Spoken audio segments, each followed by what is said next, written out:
आपको पता है स्तुतियों में सबसे ज्यादा श्रेष्ठ स्तुति किसकी है? 33 करोड़ देवता हैं, सबकी स्तुतियां हैं।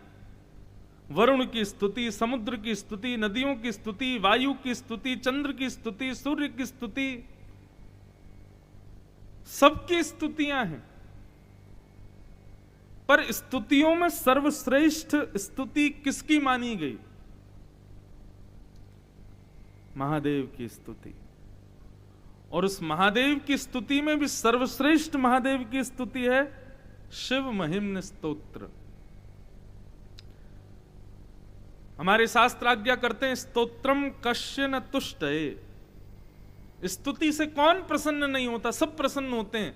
स्तुति का मतलब सामने वाले की प्रशंसा, और उन प्रशंसाओं में सबसे ज्यादा सिद्धि प्रदायक यदि कोई स्तुति है तो वो महादेव की है, और वो है शिव महिम्न स्तोत्र। शिव महिम्न स्तोत्र की विशेषता बताई जाती है कि पृथ्वी पर जन्म लेने वाले प्रत्येक मानव के पास कोई ना कोई दैवी शक्ति होती है। मेरे पास भी है, आपके पास भी, हम सबके पास। इस संसार में जन्म लेने वाला कोई भी व्यक्ति ऐसा नहीं है जिसके पास कोई दैवी शक्ति ना हो, जिसके पास कोई गुरु प्रदत्त शक्ति ना हो, जिसके पास कोई वंश प्रदत्त शक्ति ना हो। हम सब शक्ति युक्त हैं, बस अज्ञानवश अपनी उस शक्ति को पहचान नहीं पाते। हम अपनी उस छिपी हुई शक्ति को यदि प्रकट करना हो तो शिव महिम्न स्तोत्र का रोज पाठ करें। व्यक्ति की वो छिपी हुई जो उसके अंदर ऊर्जा है, जो शक्ति है, जो ज्ञान है, वो प्रकट होता है शिव महिम्न स्तोत्र से। एक प्रकार से बीज तो है, लेकिन जल नहीं डालोगे तो पौधा कैसे बनेगा? ऐसे ही हम सबके भीतर ज्ञान, वैराग्य, भक्ति और शक्ति रूपी बीज तो है। शिव महिम्न स्तोत्र रूपी जल डालो, एक दिन वो पौधा बन के प्रकट होगा। ऐसे शास्त्र की आज्ञा है। एक कथा बड़ी प्रसिद्ध आती है कि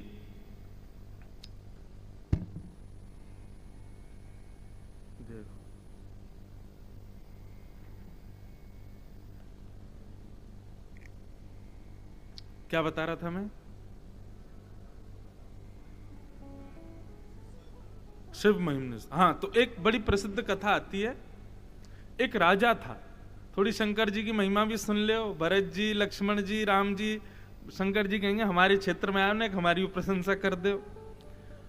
तो एक राजा था, शंकर जी का बहुत बड़ा भक्त था। उसके मन में विचार आया कि मैं शंकर जी की नित्य उपासना करता हूं, बिल्वपत्र अर्पित करने के लिए बाहर से मंगाने पड़ते हैं। उसने एक बगीचा बनाया और पूरे बिल्वपत्र ही उसमें लगा दिए। पुष्प आदि सब वहीं प्रकट होते थे। राजा अपने ही बगीचे के बिल्वपत्र पुष्प आदि तोड़ करके स्वयं लेकर के जाता और महादेव को अर्पित करता था। उसी नगर में महादेव का एक दीनहीन सा भक्त भी रहता था। उसके मन में विचार आया कि भाई शंकर जी की उपासना हम भी करते हैं, बिल्वपत्र आदि की थोड़ी कभी कभी कहीं मिलते नहीं, लेकिन राजा के बगीचे में रोज मिलते हैं, क्यों ना वहीं से ले लिए जाएं।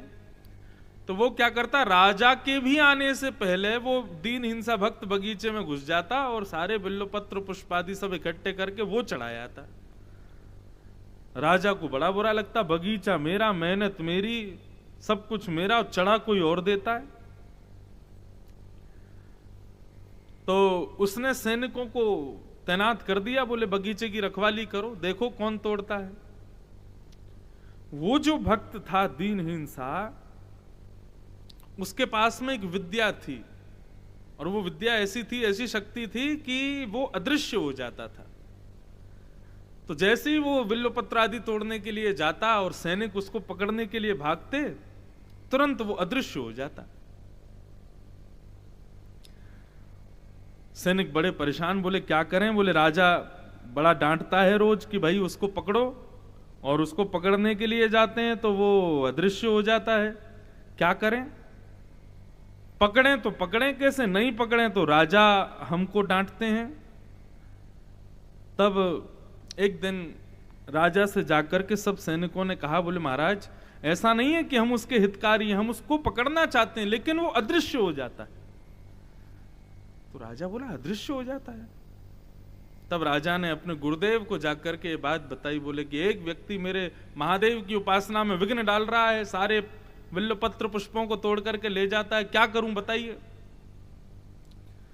गुरुदेव ने कहा कैसे, उसको पकड़ा करो। बोले कि महाराज वो अदृश्य हो जाता है। अदृश्य होने की बात सुनकर के गुरुदेव समझ गए कि उसके पास में दैवी शक्ति है। तो गुरुदेव ने कहा इसकी दैवी शक्ति को नष्ट करना पड़ेगा। राजा ने कहा दैवी शक्ति कैसे नष्ट होगी।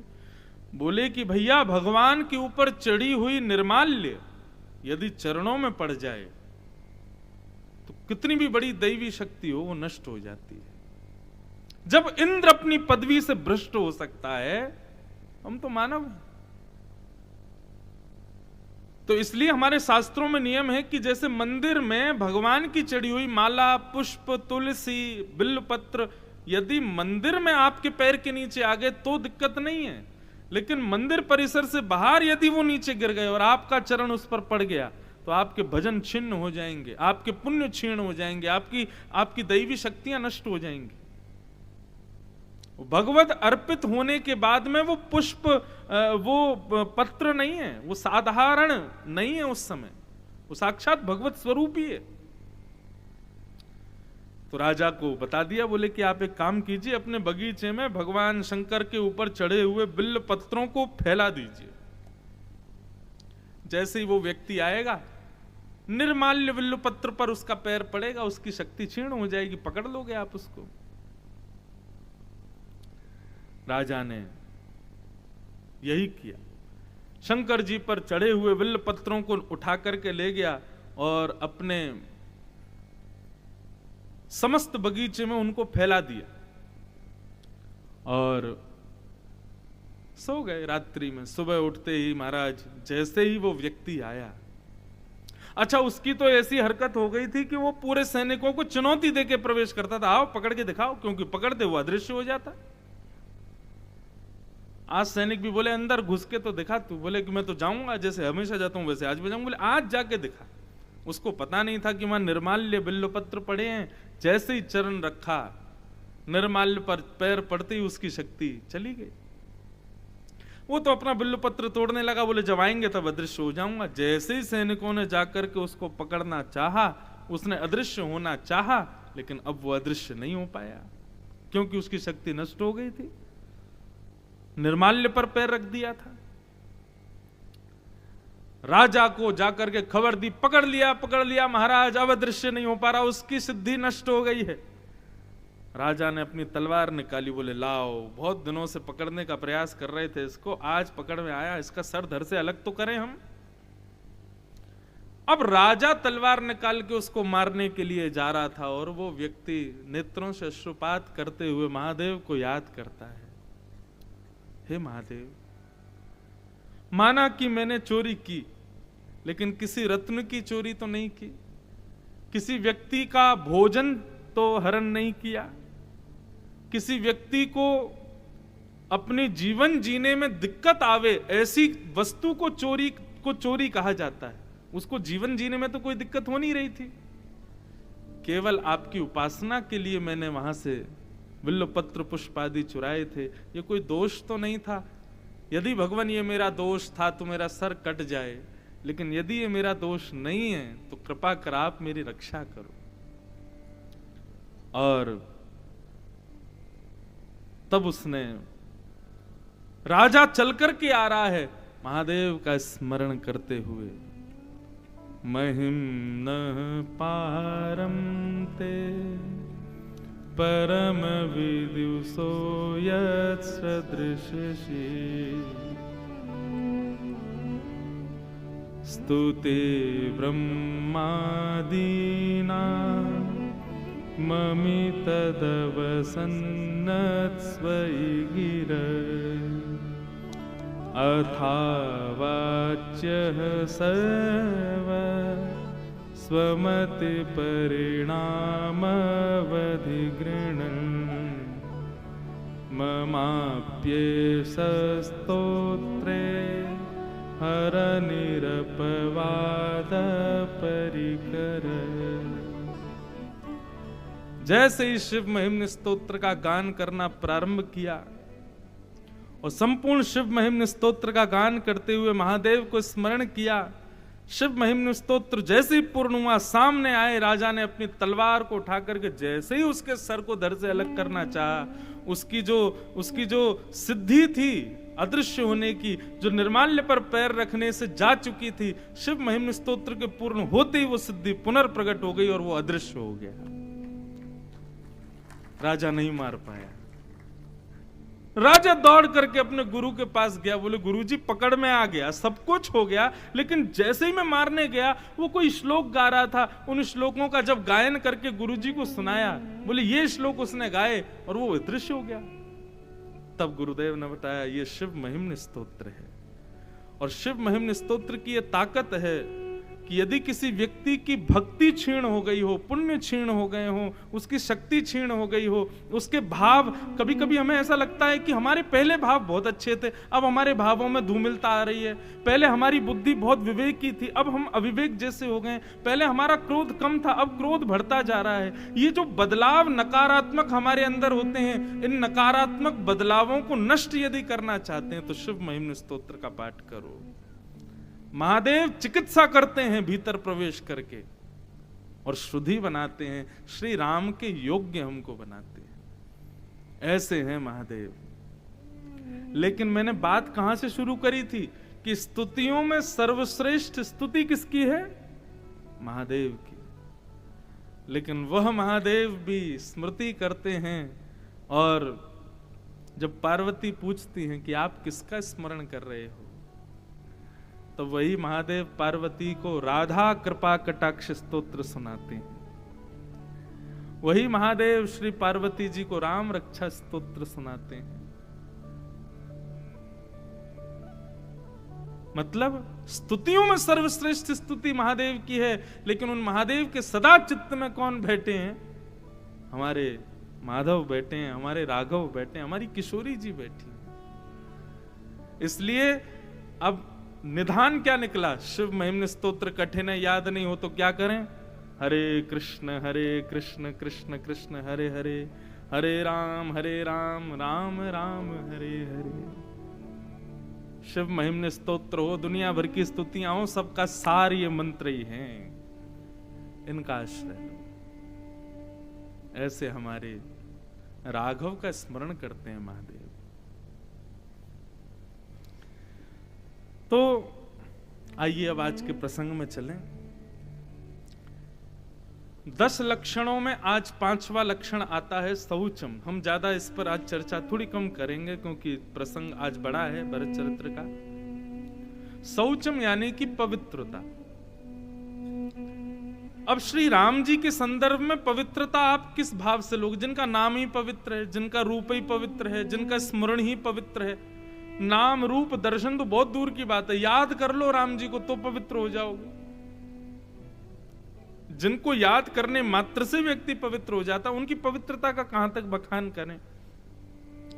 लेकिन फिर भी श्री रामचंद्र जी के मंगल पवित्रता की बात की जाए तो पवित्रता में आप किसको लेते हो? शारीरिक पवित्रता की मानसिक पवित्रता? हमारा आध्यात्म जो है वो शारीरिक स्थिति को ज्यादा केंद्र में नहीं लेता, मानसिक स्थिति को ज्यादा लेता है। कर्माबाई तो नहाती भी नहीं थी, बिना नहाए धोए खिचड़ी बना रही थी भगवान के लिए। पिताजी कह के गए, कर्मा हम तीर्थ यात्रा करके आए, तब तक गोपाल जी को भोग लगा के ही पाना, लेकिन ये नहीं कह के गए नहा धो के भोग लगाना। बिना नहाए धोए सुबह उठ करके कर्मा बाई झूठे मुंह झूठे हाथ खिचड़ी बनाती है, और उस खिचड़ी को खाने के लिए स्वयं जगन्नाथ जी आते हैं। इसका मतलब कि शारीरिक पवित्रता एक प्रकार से संसार को रिझाने के लिए है, महादेव को रिझाने के लिए नहीं, राम को रिझाने के लिए नहीं। ये जो हम चटकदार कपड़े पहनते हैं, बढ़िया तिलक लगाते हैं, दुनिया भर के कुर्ता पहन पहन के परफ्यूम लगा घूमते हैं, इससे थोड़ी रीझते होंगे राम जी। यदि सुंदर रूप होना, पौरुष होना, शरीर होना ही राम जी को रिझाता तो रावण कम नहीं था उसमें। छरेरा बदन रावण का, लोगों के एक मुख होते हैं उसके 10 मुख थे। लेकिन हमारे यहां एक श्लोक कहा जाता है, शरीरम स्वरूपम तथा वा कलत्वम रथश्चारुरुचिरम धनम मेरुतुल्यम मनश्रेण लग्नम कृष्ण चरणारविंदम ततः किम ततः किम ततः किम ततः किम। सुंदर शरीर है, सुंदर रूप है, सुंदर धन है, सुंदर पत्नी है, सुंदर सब कुछ है आपके पास, लेकिन मनश्रेण लग्नम राम चरणारविंदम, सब कुछ सुंदर है लेकिन मन राम जी के चरणों में नहीं लगा है तो वो सब व्यर्थ है, सब बेकार है। रावण के पास क्या नहीं था, सब कुछ था, लेकिन मन नहीं लगा था राघव के चरणों में। और वहीं वानरों को देखो, ना रूप इतना सुंदर, ना शरीर इतना सुंदर, ना कोई संपत्ति, घर बार तो है नहीं, पेड़ों पे ही रहते बेचारे, कुछ भी सुंदर नहीं, लेकिन मन लगा हुआ है श्री राम जी के चरणों में, इसलिए उनका सब कुछ सुंदर लगता है।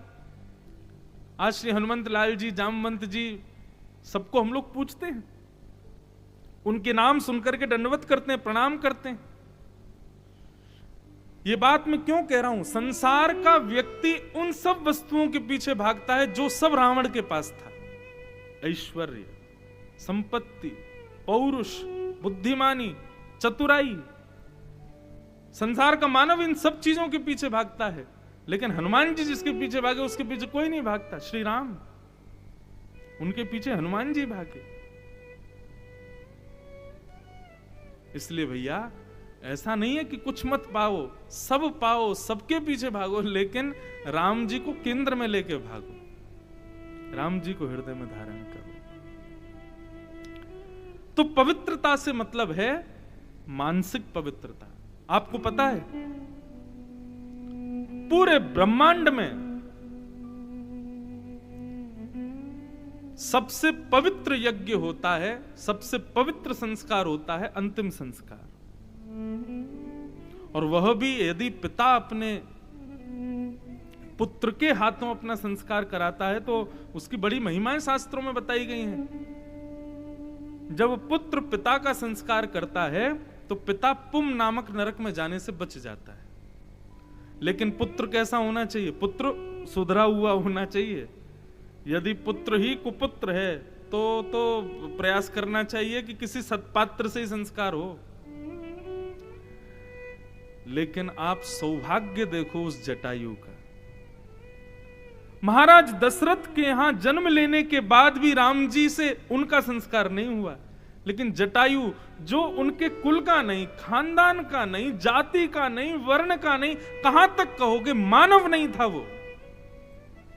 एक पक्षी के कुल में जन्म लेने वाला वो जटायु, उसका संस्कार जगत नियंता, जगदाधार, जगदीश्वर श्री राम अपने हाथों से करते हैं। और केवल संस्कार नहीं किया, सब दशकात्रादि जो भी नियम होना चाहिए एक पिता के संस्कार का, पिता तुल्य मान करके जटायु को वो सौभाग्य दिया जो सौभाग्य दशरथ को मिलना चाहिए था। कारण केवल एक, भक्ति को अज्ञान हरण करके ले जा रहा था, उस भक्ति को बचाने का प्रयास किया जटायु ने। अज्ञान से मुक्त करने का प्रयास किया जटायु ने। केवल भक्ति की रक्षार्थ प्राण गवाए, इसलिए राम जी ने उसका संस्कार किया। इससे ज्यादा पवित्रतम भाव श्री राम जी का मुझे कहीं नहीं दिखा। अभी आज भरत चरित्र में भी एक दो भाव ऐसे आएंगे कि आप पिघल जाओगे, कितने पवित्र हृदय वाले हैं हमारे राम जी।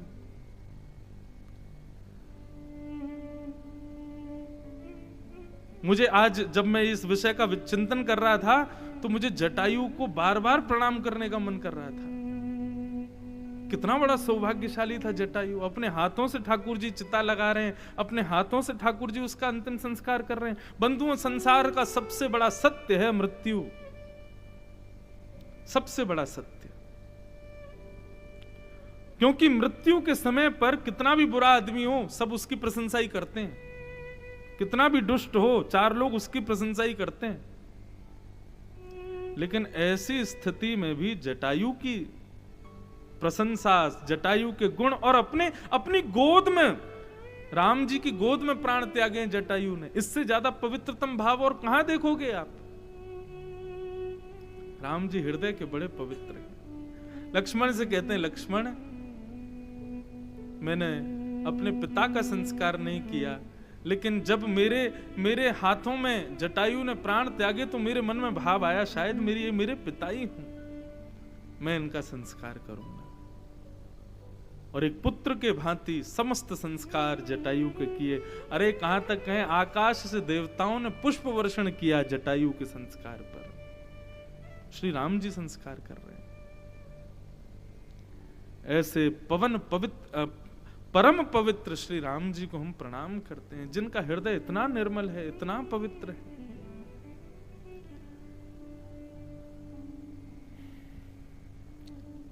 यही पवित्रता का दर्शन होता है कृष्णावतार में। यहां पर जटायु को पिता तुल्य मानते हैं राम जी, और वहां तो अद्भुत ही हो गया। द्वापर में कृष्ण पूतना को मां के रूप में देखते हैं। कंबा दयालुम शरणम ब्रजेम अहो वकीयम स्तनकालकूटम जिघांक्षयापा यदप्य साध्वी लेभे गतिम धातृचिताम ततोन्यम कंबा दयालुम शरणम ब्रजेम। देवताओं ने हट कर लिया, बोले आपने पूतना को सदगति क्यों दी, हमें ये बताओ। उसका नाम अच्छा नहीं, काम अच्छा नहीं, जाति अच्छी नहीं, गुण अच्छे नहीं, आपके पास आने का कारण अच्छा नहीं, मारने के लिए आई थी आपको, और आपने उसको सदगति दे दी, क्यों। तो भगवान टेढ़ी सी नजर करके बोले, स्तनम दत्वा सदगतिम। लोग अस्त्र शस्त्रों से मारते हैं, लेकिन पूतना का मारने का तरीका हमको बढ़िया लगा। बोले क्यों। बोले जिस प्रकार माँ अपने पयोधर का पान कराती है, बालक को वात्सल्य भाव जब उमारती है तब उसके पयोधर से दुग्ध आता है, इस प्रकार पूतना मुझे अपने पयोधर पर लपेट करके बैठी थी, तो जिस समय उसने अपना पयोधर मेरे मुख में दिया ना, तो मेरे मन में क्षण भर के लिए उसके प्रति मातृभाव आ गया। इसलिए मुझे लगा ये कुछ भी हो, इसके सारे दोष गुणों को छोड़ो, इसको सदगति दो। और यशोदा की गति प्रदान की, मातृ गति भी नहीं, यशोदा की गति दी पूतना को। कितने दयालु हैं ठाकुर जी, कितने करुणावंत हैं, कितने पवित्र हैं हृदय से। ऐसे परम पवित्र श्री राम जी को हम बारंबार प्रणाम करते हैं। और आज के मंगल प्रसंग में प्रवेश करते हैं। श्री भरत जी महाराज समस्त अयोध्या वासियों के साथ में राम जी से मिलने के लिए और राज तिलक करके वापस अयोध्या लाने के लिए जा रहे हैं।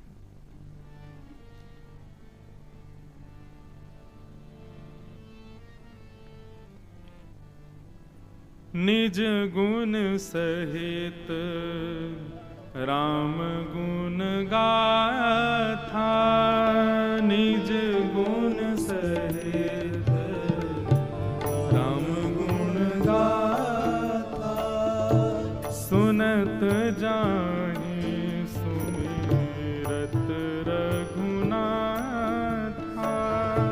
सुनत जाहि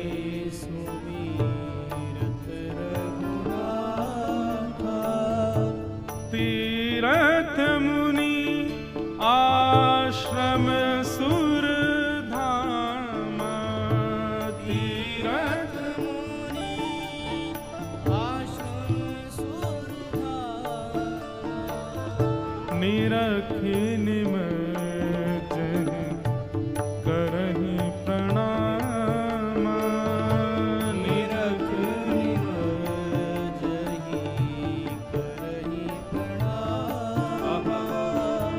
मन ही मन मागहि वर एहू, मन ही मन मागहि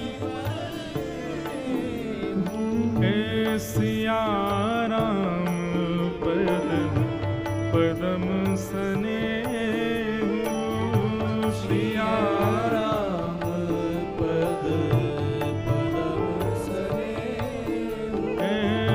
सिया राम पद पदम स्नेहु,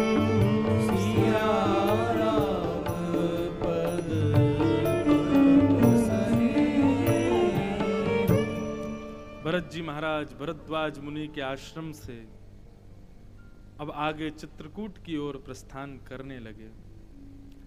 राम जी के गुणगानों को सुनते हुए और उन्हीं का स्मरण करते हुए, जब भरद्वाज ऋषि ने बताया कि संकल्प लेते समय भरत खंडे सुनते ही राम जी के हाथ कांपने लगते थे। भरत जी अब सोच रहे हैं कि मैं इसका विषाद करूं कि इसकी प्रसन्नता करूं। मैं यहां पर अब दुखी मनाऊं कि मेरे राघव को कष्ट हो रहा है, कि मैं इस बात की प्रसन्नता रखूं कि मेरा नाम सुनते ही राम जी विकल हो जाते हैं। लेकिन श्री भरत जी महाराज बस अंतःकरण से श्री राघव का स्मरण करते हुए आगे बढ़ने लगे।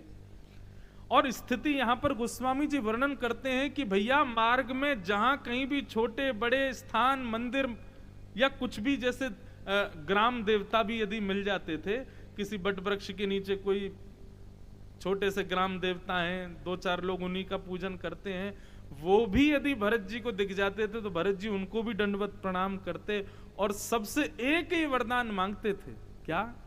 सिया राम पद पदम स्नेहु।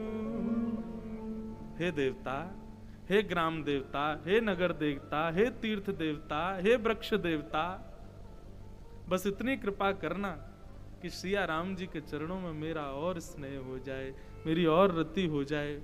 कई बार अयोध्या के लोग चलते चलते किसी ग्राम देव को छोड़ भी देते, लेकिन भरत जी तब भी प्रणाम करने जाते। कोई रह ना जावे, कोई पवित्र नदी दिखती, कोई पवित्र स्थान, बस झूठे को कोई बोल दे कि यहां एक देव है, यहां एक पवित्र नदी है, भरत जी तुरंत कूद जाते और स्नान करके तुरंत उस स्थान से वरदान मांगते कि सिया राम जी के चरणों में मेरा प्रेम हो, ऐसी कृपा करना। कैसी स्थिति है बंधुओं भरत जी की। अभी जब भरत चरित्र विश्राम होगा ना, तुलसीदास जी के शब्द सुनिएगा भरत जी के लिए।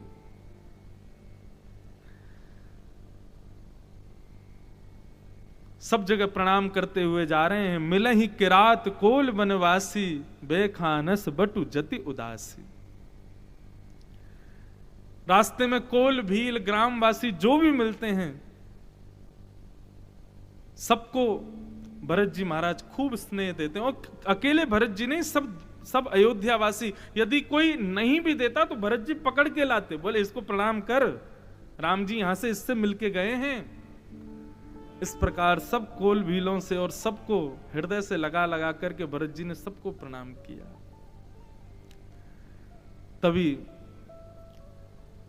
राम सखा तेई समय दिखावा, शैल सिरोमणि सहज सुहावा। आहा, जासु समीप सरित पे तीरा, सिय समेत बसहीं दो वीरा। तभी मार्ग पर चलते हुए एक थोड़ा ऊंचा सा स्थान आया और निषाद राज गुह जाकर के उस पर चढ़ आगे आगे चल रहे थे निषाद।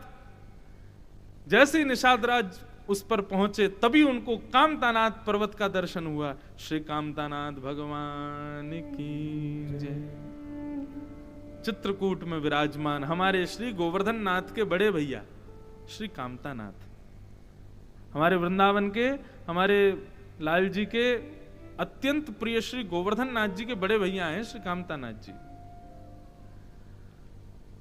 जैसे ही उस सुंदर पर्वत का दर्शन हुआ, तुरंत निषाद ने आवाज लगे, भरत भैया जल्दी आओ, शत्रुघ्न भैया जल्दी आओ, कुछ दिखाऊं आपको। जैसे ही भरत जी पहुंचे, भरत जी ने उस पर्वत को देखा और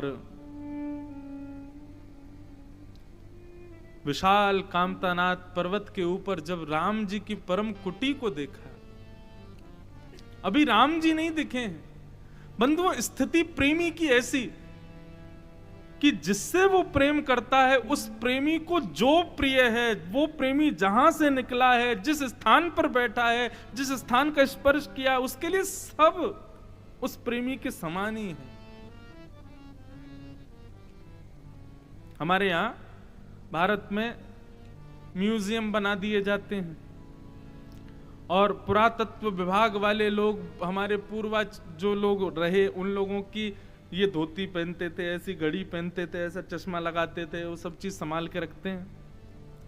और फिर लोग बाग जब उसको देखने के लिए जाते हैं तो आश्चर्य करता, अच्छा ऐसा चश्मा पहनते थे, ऐसी घड़ी पहनते थे, बस उसको देख करके खुश हो जाते। लेकिन कई परिवार के लोग अपने दादा परदादा नाना नानी की सब चीजों को संभाल के रखते हैं, उनको देख देख करके खुश होते हुए। हमारे दादाजी का बैंत है, बैंत समझते हैं, चल लेके चलते थे, बैंत है, ये उनके जूते हैं, ये उनकी धोती है। लेकिन कोई इतना विकल नहीं होता उन सब वस्तुओं को देख करके। श्री भरत जी की स्थिति देखो, कोई कह देता राम जी यहां क्षण भर बैठे थे तो श्री भरत जी महाराज लेट जाते थे उस स्थान पर कि मेरे राघव यहां बैठे थे। चलते चलते आज निषाद राज ने जब दिखाया कि देखो भरत भैया, वो कामतानाथ पर्वत के ऊपर जो कुटिया दिखाई दे रही है, सुंदर बगीचे दिखाई दे रहे हैं, उस बगीचे के मध्य में एक कुटिया, परण कुटी दिखाई दे रही है, ये हमारे श्री राघव की कुटिया है। आह, देख करही सब दंड प्रणाम, कही जय जान की जीवन प्रेम मगन अस राज समाजू, जन फिर अवध चले रघुराजू। भरत जी महाराज ने जैसे कुटिया को देखा दंडवत प्रणाम किया, दूर से ही दंडवत प्रणाम करने लगे। ये शास्त्रों की आज्ञा है बंधुओं। भरत जी महाराज की स्थिति तो प्रेम की है, परंतु आप किसी भी तीर्थ में जाओ, किसी भी क्षेत्र में जाओ, वहां के प्रमुख स्थान के मंदिर के शिखर का, ध्वजा का दर्शन करो, सबसे पहले उसका दर्शन करते वहीं से प्रणाम करो। ये शास्त्र आज्ञा है। भरत जी के लिए मंदिर से कम नहीं है वो कुटिया। भरत जी महाराज वहीं लेट गए, वहीं से दंडवत प्रणाम करने लगे। भरत जी को देख सारे अयोध्यावासी वहीं से दंडवत प्रणाम करने लगे और सब जय जयकार, कही जय जान की जीवन राम,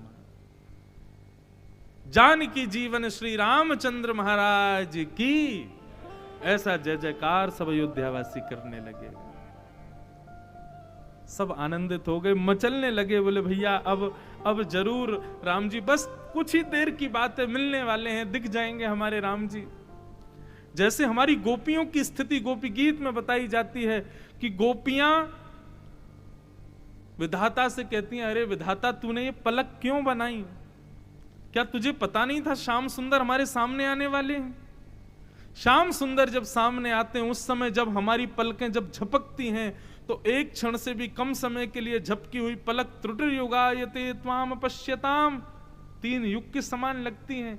ऐसे ही सब अयोध्यावासियों की स्थिति, सब अयोध्यावासी कह रहे हैं भैया अपने हाथ मुंह धो लो, आंखों को साफ कर लो। बोले क्यों, राम जी जल्दी दिखने वाले हैं, कहीं ऐसा ना हो राम जब सामने आए उस समय ये निगोरी पलक हमारी झपक जाए।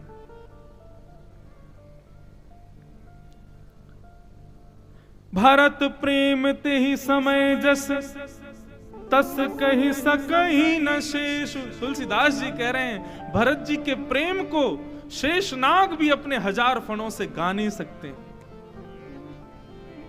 कवि ही अगम जिम ब्रह्म सुख, अहमम मलिन जनेश।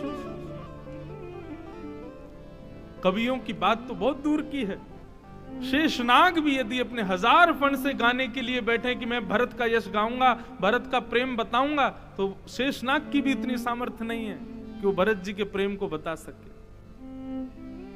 गोस्वामी जी कह रहे हैं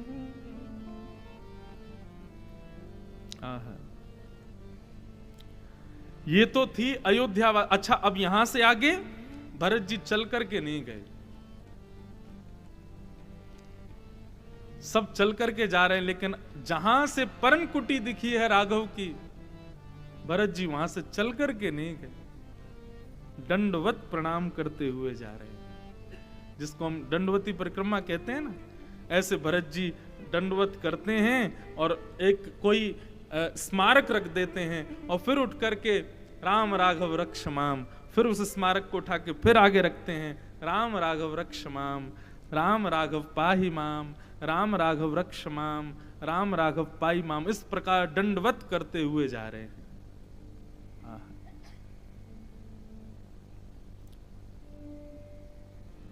ये तो थी अयोध्या वासियों की स्थिति, लेकिन वहां चित्रकूट पर्वत के ऊपर क्या हो रहा है गोस्वामी जी वर्णन कर रहे हैं। उहाँ राम रजनी अवशेषु, उहाँ राम रजनी अवशेषा, जागे सिय सपन अस देखा, जागे सिय सपन अस देखा, सहित समाज भरत जनवाए, सहित समाज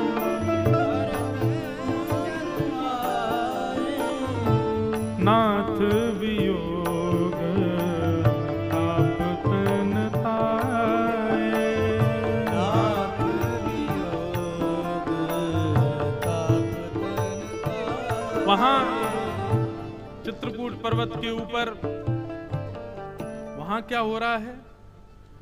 आज रात्रि में सीता जी ने एक भयावह स्वप्न देखा, और स्वप्न देखते ही प्राणनाथ राम जी को उठाया, और उठाते ही सीता जी को घबराहट सी होने लगी। तो राम जी ने पूछा क्या हुआ? सीता जी बोली मुझे कुछ अपशगुन जैसा स्वप्न दिखा। राम जी बोले क्या दिखा? बोले ऐसा दिख रहा है कि सारा समाज अयोध्या भरत जी के सहित वो मुझे दिखाई दे रहा है। और आगे वर्णन करती हैं, देख सासु आन अनुहारी। जानकी जी कहती हैं मैंने अपनी सास को देखा ऐसे भेष में जिसमें नहीं देखना चाहिए, कहने का मतलब विधिवा वेश में। जानकी जी को ये आभास हुआ, उन्होंने जैसे ही राम जी को ये बात बताई, राम जी ने लक्ष्मण जी को उठाया, बोले कि देखो जानकी को ऐसा ऐसा स्वप्न हुआ है, कहीं कोई, अभी तक राम जी को पता थोड़ी है कि चक्रवर्ती सम्राट चले गए हैं। लक्ष्मण, हमारी अयोध्या में कोई अनहोनी ना हुई हो। तुरंत ब्रह्म मुहूर्त में उठते ही दोनों भैया और श्री जानकी जी तीनों ने जाकर के पयस्वनी में स्नान किया, मंदाकिनी में, और स्नान करने के बाद में वहां पर संत वृंद ब्राह्मण आदियों को बुला करके उनसे उचित कुछ निर्विघ्न कार्य करवाए और उनको खूब दान किया।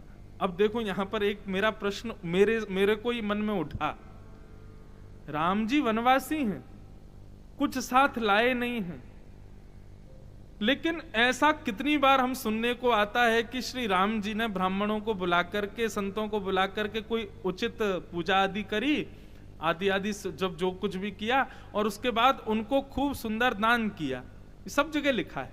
मैंने कि राम जी दान क्या करते थे? क्यों? साथ में कुछ था तो था नहीं। और रही बात कि भैया आप लोग कह दो कि फल फूल आदि दे तो भाई महात्मा भी सब वन में ही रहते हैं, अपने आप ही तोड़ के खा लो। अब राम जी तोड़ के लामे फिर फल दे में, ये कौन सी विशेषता हुई इसमें?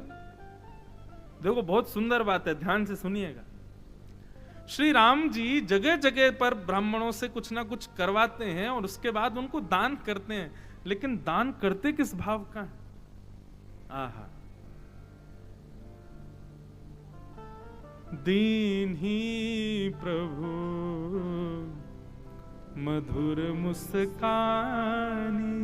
आहा, हमारे राम जी केवल ये ब्राह्मण आते ही कह देते हैं, बोले राघव हमको कुछ नहीं चाहिए, बस हमारी पूजा से आप प्रसन्न हो जाना, हमारे सेवा से, हमारे भाव से आप प्रसन्न हो जाना। राम जी भी हाथ जोड़ते हैं, ब्राह्मणों के चरणों में सिर झुका करके प्रणाम करते हैं और केवल मधुर मुस्कुरा जाते हैं। ब्राह्मण बोलते हैं बस अब जीवन भर दक्षिणा ना मिले, हम इस मुस्कान पे ही जी जाएंगे। राम जी अपनी मधुर मधुर मुस्कान बांटते। वन में और है क्या राम जी के पास? कितनी सुंदर भाव है। राम जी मधुर मुस्कुराते हैं, मतलब सबको प्रसन्न कर देते हैं। और यही तो देखो, विधिहीनम अशुष्टान्नम मंत्रहीनम अदक्षिणम, ऐसा बताया जाता है कि अनुष्ठान में क्या क्या चीज चाहिए? विधि होनी चाहिए, विधिहीनम अशुष्टान्नम मंत्रहीनम अदक्षिणम श्रद्धा विहरितम यज्ञम तामसम परिचिक्षते। विधि होनी चाहिए, अन्नदान होना चाहिए, मतलब भंडारा होना चाहिए यज्ञ के बाद, मंत्र होने चाहिए यज्ञ में, और दक्षिणा होनी चाहिए, और पांचवी वस्तु बताई श्रद्धा होनी चाहिए। ये 5 वस्तु जब होती हैं तब ही यज्ञ श्रेष्ठ माना जाता है। परंतु हमारे राघव जी कई चीजें तो कर ही नहीं सकते। अन्नदान कहां से करेंगे, भंडारा कहां से कराएंगे, आदि आदि सब कुछ। तो भंडारे के रूप में ये होता था कि जनक जननी श्री जानकी जी फल तोड़ करके अपने हाथ से अमनिया करती थी, लक्ष्मण जी परोसते थे, और राम जी दक्षिणा के रूप में सामने बैठ के केवल मुस्कुराते थे, केवल प्रसन्न होते थे। ब्राह्मण बोलते बस हमारी दक्षिणा हमको मिल गई नाथ, अब बस इसी प्रसन्नता पर हम अपना संपूर्ण जीवन जी लेंगे। ऐसे हमारे राघव ब्राह्मणों को प्रसन्न करते हैं। ब्राह्मणों को खूब सुंदर दान किया, और दान करने के बाद में अब जैसे ही पुनः पर्वत पर पधारे, अब देखो हम भरत चरित्र ऐसा नहीं छोड़ छोड़ के, जो जो भाव हमने पढ़े हम सब सुनाएंगे। वहां के वृक्ष कैसे हैं, पशु पक्षी कैसे, सब सुनो। इतने विस्तार से हमने पढ़ो तो हम सुनाएंगे वैसे ही, काटा पीटी नहीं करेंगे। दोबारा लौट करके जैसे ही पर्वत पर पधारे, तभी राम जी ने देखा कि उत्तर की ओर से धूल उड़ रही है, पक्षी करलौ करते हुए उड़ते हुए आ रहे हैं, और ये इस बात का द्योतक है कि मानो बहुसंख्यक लोग उत्तर की दिशा से आ रहे हैं। राम जी बोले लक्ष्मण ये सामने, क्योंकि आज भी अगर आप चित्रकूट जाएंगे तो देखेंगे कि थोड़ी दूर तक कोई पहाड़ी नहीं, बीच में कामतानाथ जी, और नीचे पूरी हरियाली, पूरा वन है। तो बोले वन्य प्रदेश में उत्तर की ओर ऐसा क्यों लग रहा है कि खूब धूल उड़ रही है, ऐसा लग रहा है कि बहुत पशु पक्षी उड़ रहे हैं, कुछ ऐसा लग रहा है बहुत संख्या में लोग आ रहे हैं। उत्तर में अयोध्या है, लक्ष्मण थोड़ा सावधान हो जाओ, कुछ संकेत मिल रहा है। तभी लक्ष्मण जी को संकेत मिला कि महाराज भरत पधार रहे हैं और समस्त सेना के सहित आ रहे हैं। लक्ष्मण जी को लगा कि ये भरत भैया क्यों आ रहे हैं, आ रहे हैं तो सेना लेकर के क्यों आ रहे हैं। बोले निश्चित ही ये हम दोनों भाइयों को वन में मारने के लिए आ रहे हैं, निष्कंटक राज्य करने के लिए आ रहे हैं। लक्ष्मण जी ने तुरंत अपने बाणों को और तीरों को संभाला और आज प्रतिज्ञा करते हैं, वर्णन आता है मानस में, आज महादेव भी यदि बचाने के लिए आएंगे तो वो भरत भैया को मुझसे बचा नहीं पाएंगे। जैसे ही कंपायमान होने लगे लक्ष्मण जी, इतने में ही देववाणी हुई, आकाशवाणी हुई, और आकाशवाणी में देवताओं ने कहा लक्ष्मण जी थोड़ा विचार कीजिए, आप जो सोच रहे हैं वैसा कुछ नहीं है। भरत जी को आने तो दीजिए, आप पहले से ही प्रतिज्ञा मत लीजिए, आप सौगंध मत खाइए रघुनाथ जी की, किस भाव से कैसे आ रहे हैं ये सब विचार करो। सुनि सुर वचन लखन सकुचाने, राम सिय सादर सन्माने। देवताओं की वाणी सुनकर के लक्ष्मण जी थोड़े शांत हो गए, राम सीता जी के साथ बैठ गए। सनहु लखन भल भरत सरीशा, विधि प्रपंच मुह सुना न दीशा। भरत जी जैसा आपको सुनने में नहीं मिलेगा, देखने में नहीं मिलेगा। लक्ष्मण जी को रोष हुआ तो लक्ष्मण जी को आत्मग्लानि हुई कि मैंने मां को वचन दिया था कि मैं क्रोध नहीं करूंगा बेवजह, और मैं मां के वचन को निभा नहीं पाया। तब राम जी ने उनको समझाया, बोले यदि भरत आ रहा है लक्ष्मण, तो भरत के तुम सुंदर भाव को नहीं जानते हो। अरे तुम युद्ध का विचार कर भी कैसे सकते हो, भरत के हृदय में ऐसी भावना उत्पन्न होगी। तुम अयोध्या के राज सिंहासन की बात कर रहे हो, पूरे ब्रह्मांड का सिंहासन भी यदि भरत को दे दिया जाए तो मेरे लिए दुत्कार देगा भरत। मैं जानता हूं भरत को, भरत कैसा है। वो युद्ध करने के लिए नहीं आ सकता। मेरी चिंता इस बात की नहीं है कि भरत यहां पर कहीं युद्ध करने तो नहीं आ रहा, मेरी चिंता कोई और है कि भरत कहीं मुझे वापस ले जाने तो नहीं आ रहा। भगवान को प्रसन्नता भी है कि भरत आ रहे हैं, लेकिन चिंता भी है, क्योंकि भरत में सामर्थ्य है, भरत के प्रेम में यह सामर्थ्य है कि वो पिताजी के इस वचन को पूर्ण नहीं होने देगा जो वनवास का मेरा है। राम जी तो महादेव को याद करने लगे, हे महादेव कृपा करो, भरत आए मिले सब हो, लेकिन कहीं मुझे वापस ना ले जाए। क्यों? अहम भक्त पराधीन, मैं अपने भक्त के पराधीन हूं। श्रीमद् भागवत में घोषणा करते हैं भगवान, पूरा विश्व मेरे पराधीन है, लेकिन मैं अपने भक्त के अधीन हूं। भक्त यदि कह दे कि ऐसा है तो मुझे वो करना ही पड़ेगा, उसके आगे मैं नतमस्तक हूं।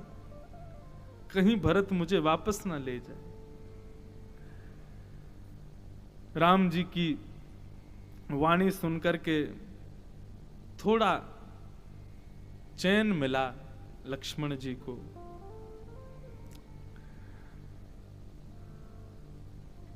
तभी केवट भी था भरत जी के साथ में।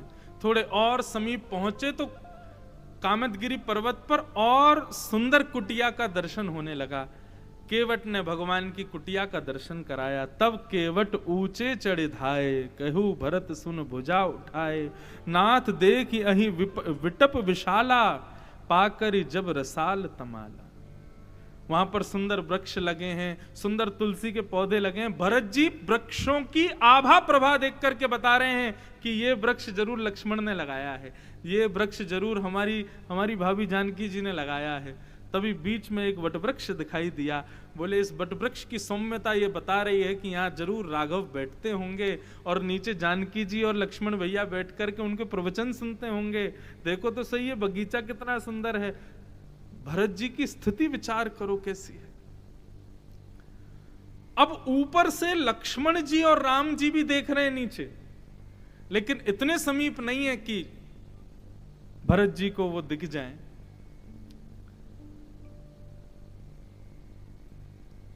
भरत जी महाराज देख करके अति प्रसन्न होते हैं और प्रसन्न होने के बाद भरत जी महाराज कहते हैं चलो अब शीघ्रता करनी चाहिए, राम जी के पास जल्दी चलें। जैसे ही भरत जी जाने लगे, कामतानाथ पर्वत और समीप आने लगा। आगे आगे निषाद राज चल रहे थे रास्ता दिखाते हुए। तो एक जगह वर्णन आता है कि निषाद राज भी भटक गए। भयंकर जंगल है और सामने पर्वत है, उस पर चढ़ना है। तो निषाद राज भी सोचने लगे कहां से जाएं, कहां से जाएं। तो वर्णन करते हैं गोस्वामी जी कि ऊपर से देवताओं ने पुष्प वर्षाने शुरू किए और भरत जी को बताया, भरत जी ऐसे जाइए आप। मानो भरत राम मिलन के लिए मैं और आप तत्पर नहीं थे, 33 कोटि देवता भी तत्पर बैठे थे कि ये भरत जी कब मिलेंगे राम जी से जाके। देवताओं ने पुष्प वर्षा करके भरत जी को मार्ग प्रशस्त किया। व्यक्ति का प्रेम यदि अद्भुत होना तो सब देव भी लगते हैं उसको उसके प्रेमी से मिलवाने में। यदि प्रेम में संकीर्णता है, प्रेम में अशुद्धता है, तो मानव भी सहायता नहीं करेगा। लेकिन यदि प्रेम स्वच्छंद है, प्रेम पवित्र है, तो आपका जो लक्ष्य प्रेमी है, देवता भी लग जाएंगे आपको उससे मिलाने में, चाहे कितनी भी विपरीत परिस्थिति क्यों ना हो। देवताओं ने पुष्प वर्षा करके भरत जी को मार्ग दिखाया। जैसे ही कामतानाथ के परिसर में प्रवेश किया, बस अब कुछ ही दूर पर्वत और पर्वत के ऊपर जो कुटियाएं दिख रही थी वो रह गई थी। सीधा सीधा मार्ग था, थोड़ी देर में ऊपर चढ़ जाना था। लेकिन भरत जी महाराज कहते हैं मैं सीधा नहीं जाऊंगा, मैं सामने से कुटिया में प्रवेश नहीं करूंगा, मैं पीछे से प्रवेश करूंगा। क्यों? क्योंकि मैंने ऐसे कृत्य किए हैं, मैं राम जी के सन्मुख स्पष्ट जाने योग्य नहीं हूं। निषाद राज और केवट कहते हैं, बोले भरत जी यहां से आप ऊपर जाएंगे तो शाम तक पहुंच जाएंगे कुटिया पर, यदि घूम करके जाएंगे तो एक दिन एक रात्रि और लग जाएगी। आप पीछे के मार्ग से क्यों जाना चाहते हैं? भरत जी कहते हैं मैं योग्य नहीं हूं इतनी जल्दी राम जी। अब देखो तड़प भी रहे हैं कि राम जी मिले मुझे जल्दी, लेकिन अपनी अयोग्यताओं के लिए कहते हैं कि मैं इतना योग्य नहीं कि इतनी जल्दी मिलूं, अभी और श्रम करना चाहिए। और सीधी बात तो यह है निषाद राज, मैं सीधे मुख्य द्वार से प्रवेश करूं इतना योग्य नहीं हूं मैं, मेरी वजह से वन में आए हैं, मैं मुझे सकुचाते हुए संकोचवश ऊपर पहुंचना चाहिए, इसलिए पीछे का मार्ग बताओ। भरत जी महाराज अपना मार्ग मोड़ देते हैं और घूमते हुए कामतानाथ पर्वत की परिक्रमा लगाते हुए पीछे की ओर जाते हैं। राम राघव रक्षमाम, राम राघव पाहि माम, राम राघव रक्षमाम, राम राघव पाहि माम। आह,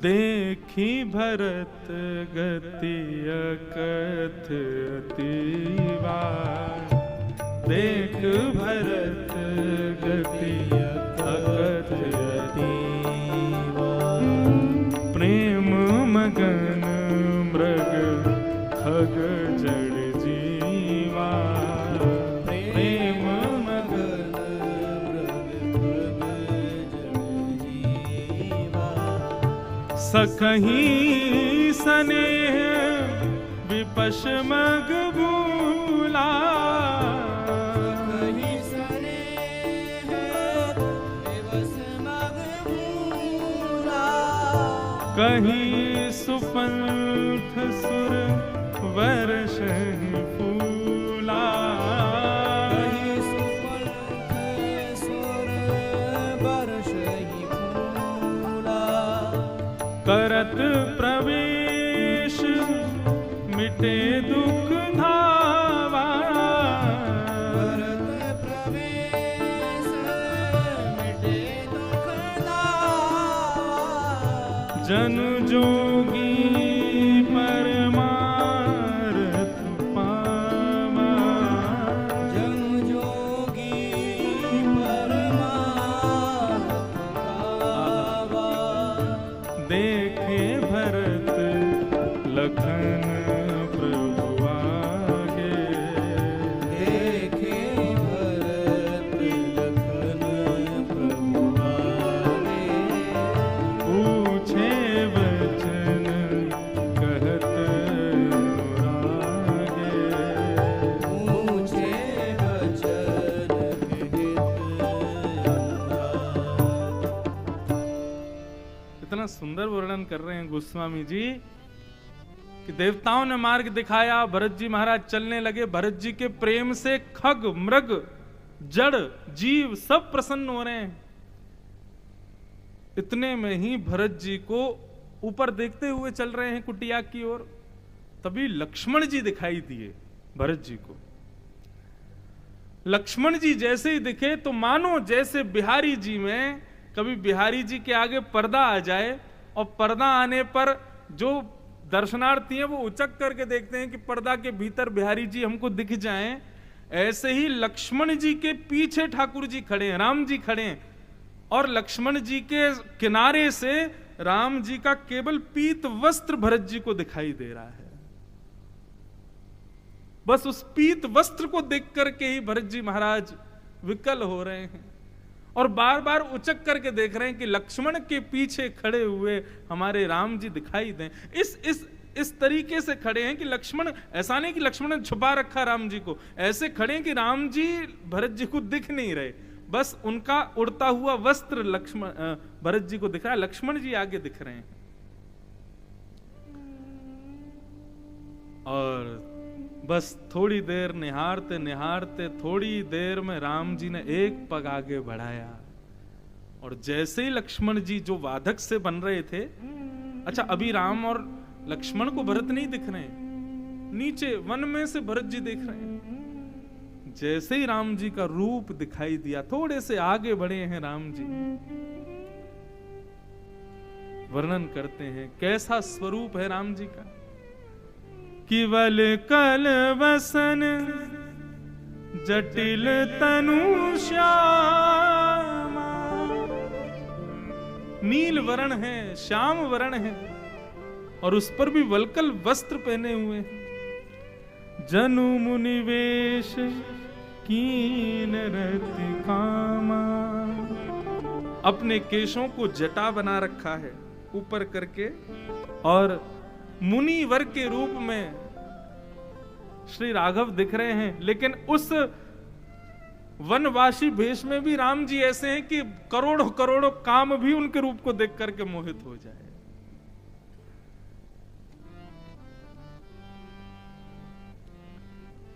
कर कमलन धनु सायक फेरत, जिय की जरनी हरत हस फेरत।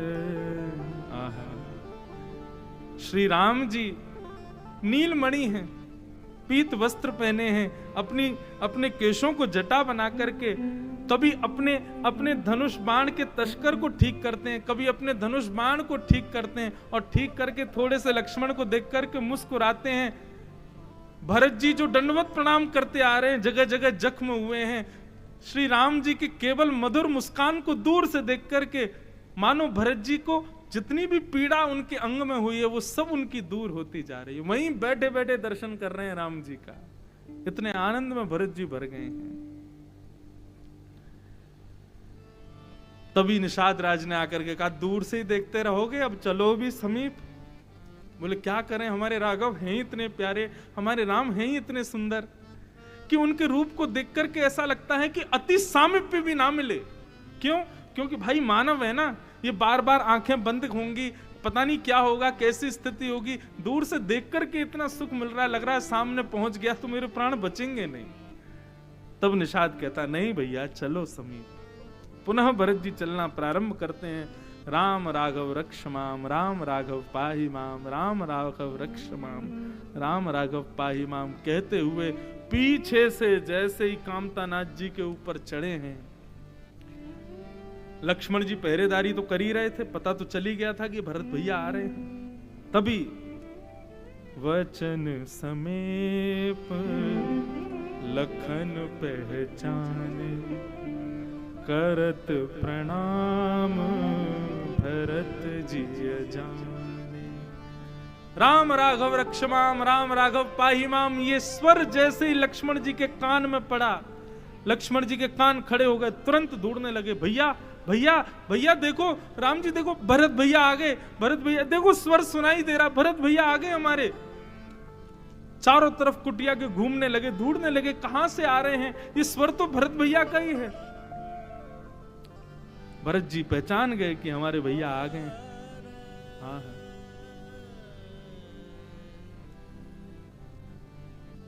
इतने में ही दंडवत प्रणाम करते हुए श्री भरत जी महाराज कामतानाथ के उस स्थान पर पहुंच गए जहां पर श्री भरत जी निवास कर रहे हैं। करत सप्रेम नाई महिमा था, भरत प्रणाम करत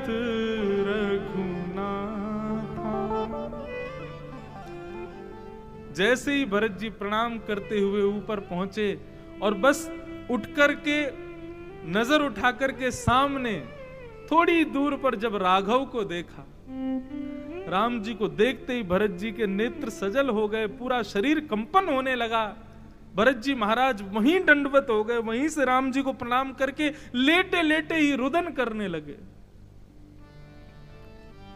आहा, भरत को पृथ्वी पर लेटे देख, रुदन करते देख राम जी कहां रुक सकते थे। राम जी भी विकल हो गए, तुरंत राम जी भी दौड़े अधीन होकर के, और अधीन होकर के दौड़े रोते हुए भरत जो लेटे हैं पृथ्वी पर, उठा करके उनको अपने हृदय से लगा दिया। उठे राम सुनी प्रेम अधीरा, कहूं पट कहूं निशंग धनु तीरा। कहीं पटका गिरा है, कहीं धनुष गिरा है, कहीं तस्कर गिरा है बाणों का। अपनी सुध नहीं है राम जी को, दौड़ करके भरत को अपने हृदय से लगा लिया। मेरे प्राण आ गया।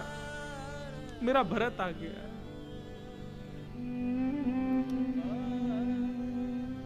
वर वश लिए उठाए उर लाए कृपा निधान, भरत राम की मिलनी लख विसरे सबहि अपान। राम जी ने अपने हृदय से लगा लिया। उन मानो जैसे ऐसे इस प्रकार राम जी ने अपने अंक में भरा है भरत को कि अब ये मुझसे दूर ना जावे, बस मानो मेरे प्राण आ गए हो, मानो जैसे जल को समुद्र मिल गया हो, मानो जैसे मछली को जल मिल गया हो। इस प्रकार से मिलन हुआ श्री राघव का भरत जी के साथ। बोलो राजा रामचंद्र भगवान की जय, भक्तराज श्री भरत जी महाराज की जय।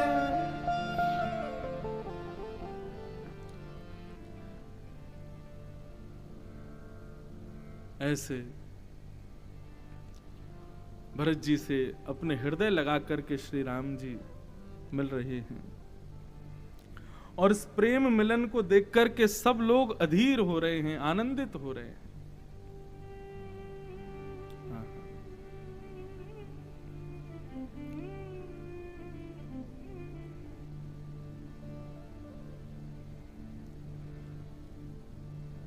राम जी ने अपने हृदय से लगाया, मिलन प्रीत किम जाए बखानी, कवि कुल अगम करम मन वानी। मिलन की प्रीत कैसे बखान की जाए, वह तो केवल भरत जी ही जानते हैं कि उनको कितना सुख मिल रहा है आज राम जी के शरण में आकर के।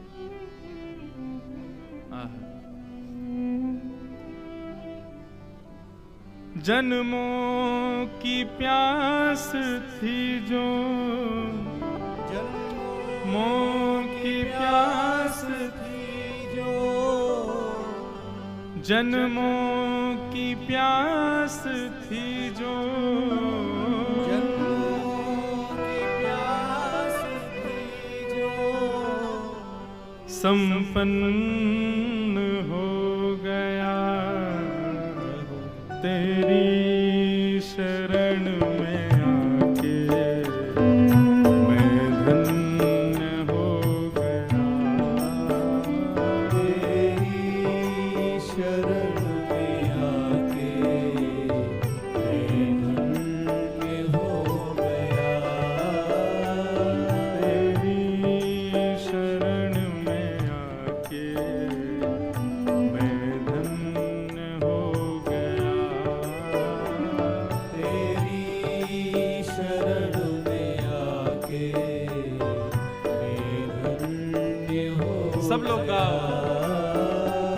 जन्मों की प्यास थी जो, जन्मों की प्यास थी जो, जन्मों की प्यास थी जो, जन्मों की प्यास थी जो, संपन्न हो गया तेरी शरण में आके, मैं धन्य हो गया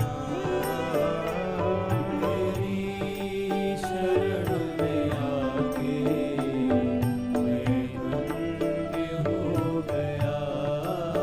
वो तुझको अपना बना के, मैं धन्य हो गया तुझको अपना बना के, मैं राजा रामचंद्र भगवान की।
ताल बजा के गाओ भाव से। नमः पार्वती पतये हर हर।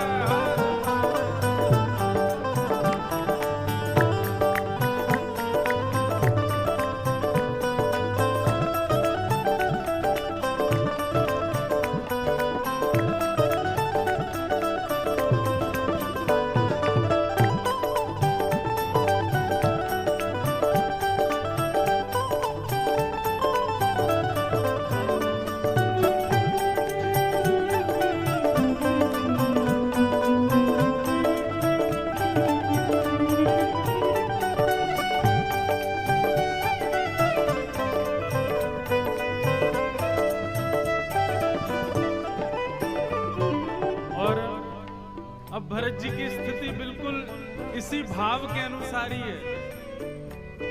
स्थिति क्या हुई कि भरत जी ने जैसे ही राम जी को हृदय से लगाया, अब थोड़ी देर तो हृदय से लगाए रहे, बहुत देर तक लगे रहे, लेकिन उसके बाद अब जब बात करने के लिए थोड़ा दूर करें तो भरत जी फिर से पकड़ ले राम जी को और बार बार लिपट रहे हैं, मानो जैसे कोई छोटा जिद्दी बालक अपनी प्रिय वस्तु को छोड़ता ना हो।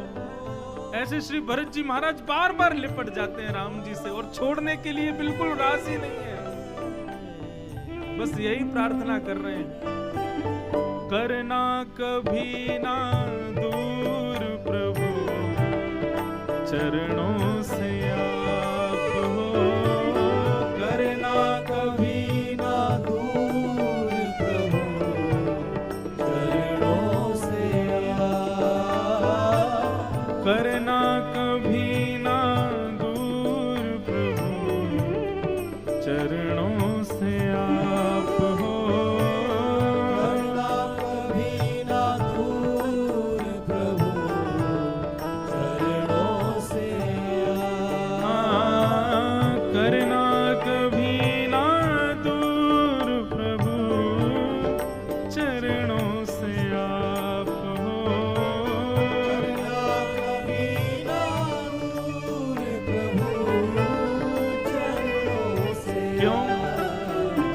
चरणों के ही सहारे, चरणों के ही सहारे, चरणों के ही सहारे, चरणों के ही सहारे मैं भव पार हो गया, चरणों के ही सहारे भव पार हो गया, ओ चरणों के सहारे भव पार हो गया, चरणों के ही सहारे भव पार हो गया, जन्मों की प्यास थी जो, जन्मों की प्यास थी जो,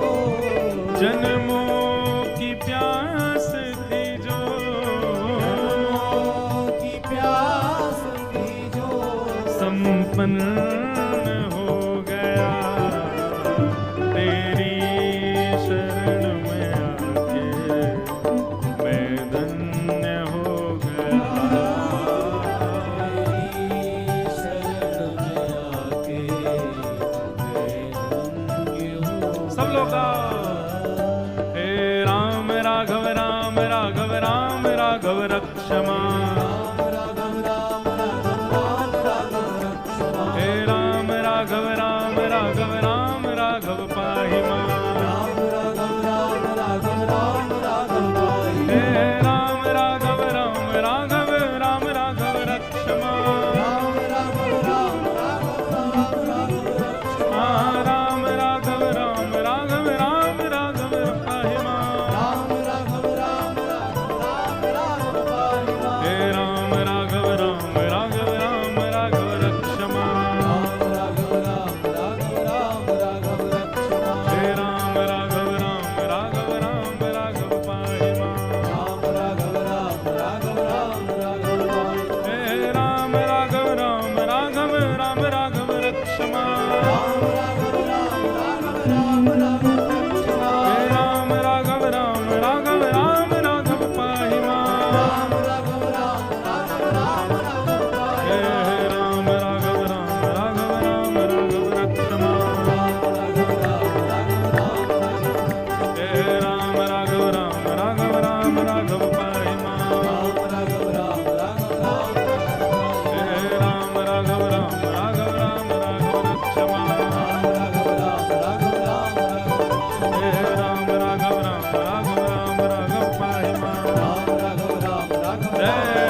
नमः